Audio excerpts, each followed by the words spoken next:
भारत के संविधान के भाग 3 अनुच्छेद 12 से 35 में निहित भारत में मौलिक अधिकार नागरिक स्वतंत्रता की गारंटी देते हैं ताकि सभी भारतीय भारत के नागरिक के रूप में शांति और सद्भाव में अपना जीवन व्यतीत कर सकें।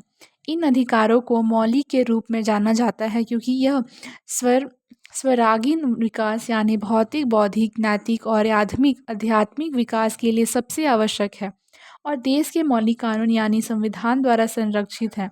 यदि संविधान द्वारा प्रदत्त अधिकारों, विशेष रूप से मौलिक अधिकारों का उल्लंघन किया जाता है तो सर्वोच्च न्यायालय और उच्च न्यायालय क्रमशः संविधान के अनुच्छेद 32 और 226 के तहत रिट जारी करती है। राज्य मशीनरी को मौलिक अधिकारों के प्रवर्तन के लिए निर्देश दे सकते हैं।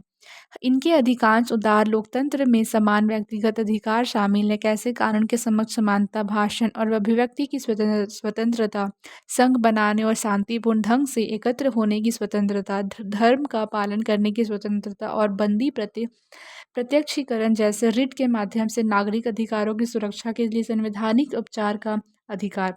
इन अधिकारों का उल्लंघन करने पर न्यायपालिकों के विवेक के अधीन भारतीय न्याय संहिता में निर्धारित दंड का प्रावधान है।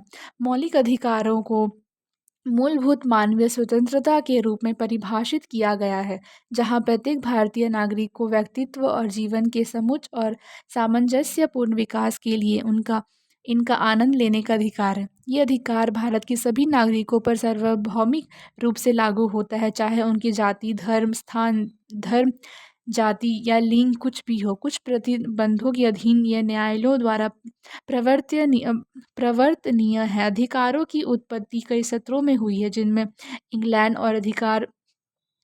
का अधिकार विधेयक, संयुक्त राज्य अमेरिका और अधिकार विधेयक और फ्रांस का मानव अधिकार की घोषणा की है। 6 मौलिक अधिकार है। समानता का अधिकार अनुच्छेद 14 से 18, स्वतंत्रता का अधिकार अनुच्छेद 19 से 22, शोषण के विरुद्ध अधिकार अनुच्छेद 23 से 24, धार्मिक स्वतंत्रता का अधिकार अनुच्छेद 25 से 28, सांस्कृतिक और शैक्षिक अधिकार अनुच्छेद 29 से 30, संवैधानिक उपचारों का अधिकार अनुच्छेद 32 से 35। अधिकारों का शाब्दिक अर्थ है स्वतंत्रता। स्वतंत्रताएं जो व्यक्तिगत भलाई के साथ साथ समुदाय की भलाई के लिए भी आवश्यक है। भारत के संविधान द्वारा प्रदत्त अधिकारी मौलिक हैं क्योंकि उन्हें देश मूल कानून में शामिल किया गया है और यह न्यायालय में प्रवर्तनीय है। हालांकि इसका अर्थ यह नहीं है कि पूर्ण या संवैधानिक संशोधन से मुक्त है।